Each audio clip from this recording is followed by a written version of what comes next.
पहली बार मैं किसी व्यक्ति से मिला जिसमें यह साहस था कि वो कह सके कि उसने ईश्वर को देखा है और धर्म एक सच्चाई है जिसे महसूस किया जा सकता है। मन और मस्तिष्क के सारे संशय मिट गए। मैंने हर रोज उस व्यक्ति के पास जाना शुरू किया और मैंने खुद देखा कि धर्म को दिया जा सकता है। मेरे गुरुदेव हमेशा कहा करते थे कि धर्म का आदान प्रदान बहुत आसानी से हो सकता है, किसी भी अन्य वस्तुओं से भी अच्छी तरह जो इस संसार में है। गुरुदेव, मेरे गुरुदेव। शुरुआत में मैंने अपने गुरुदेव की किसी भी बातों पर यकीन नहीं किया। मैंने एक दिन उनसे कहा,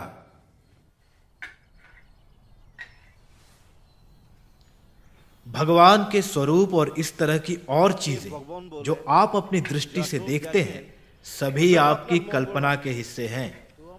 उन्होंने कहा, कुछ लोग उन्हें भगवान कहते हैं।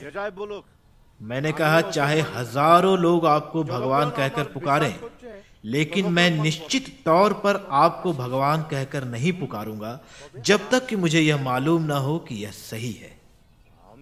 उन्होंने कहा, फिर तुम यहां क्यों आते हो? मैंने कहा, मैं यहां आपको देखने आता हूं, ना कि आपको सुनने। इसे सुनकर वो बहुत संतुष्ट हो गए। श्री रामकृष्ण आज का धर्म सिखाने आए थे, सकारात्मक ना कि नकारात्मक। उन्हें हर बार नए तरीके से प्रकृति से जुड़ना होता था, तथ्यों को जानने के लिए। उन्हें वैज्ञानिक धर्म मिला जो कभी नहीं कहता कि विश्वास करो, पर कहता है देखो। यह सब उनके लिए कोई अनूठी बात नहीं थी और ना ही कभी उन्होंने इस बात का दावा किया। लेकिन मुझे इससे बढ़िया चमत्कार और नहीं मिलता जिस तरह यह पागल ब्राह्मण मनुष्यों के दिमाग को नियंत्रित करता, मिट्टी के ढेलों की भांति तोड़ मड़ोड़ कर, आकार देकर और पुनः आकार देकर सरलता के साथ उनके भीतर स्पर्श मात्र से विचार भर देते। मैं रामकृष्ण के बारे में लंबे समय तक बोल और सोच नहीं सकता बिना विभूत हुए। उनके बारे में कैसे बोलूं? उनका प्रेम,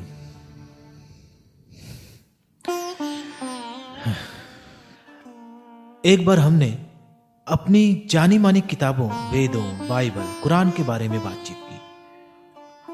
हमारी बातचीत के बीच इस भले व्यक्ति ने मुझे मेज तक जाने और एक किताब उठाने के लिए कहा। अच्छा, मेजेर ऊपरे ওই বইটা ने?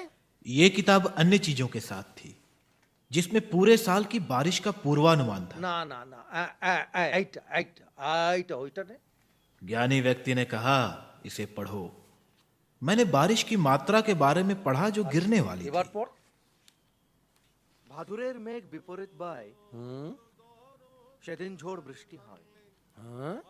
যদি বর্ষে পাউসে, কড়ি হয় তুষে। যদি বর্ষে মাঘে শেষ, ধন্য রাজা পুণ্য দেশ।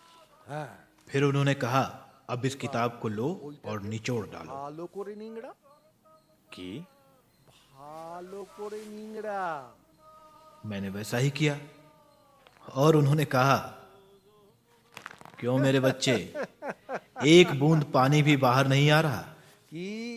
जब तक कि पानी बाहर नहीं आता, यह केवल किताब में है। বইতে জলের এত কথা। इसलिए जब तक तुम्हारा धर्म तुम्हें ईश्वर की अनुभूति ना कराए, वह बेकार है। ধর্ম जो किताबों को धर्म के लिए पढ़ता है, मुझे एक गधे की कहानी याद दिलाता है जो अपनी पीठ पर भारी चीनी का बोझ ढोता था, लेकिन उसकी मिठास से अनभिज्ञ था।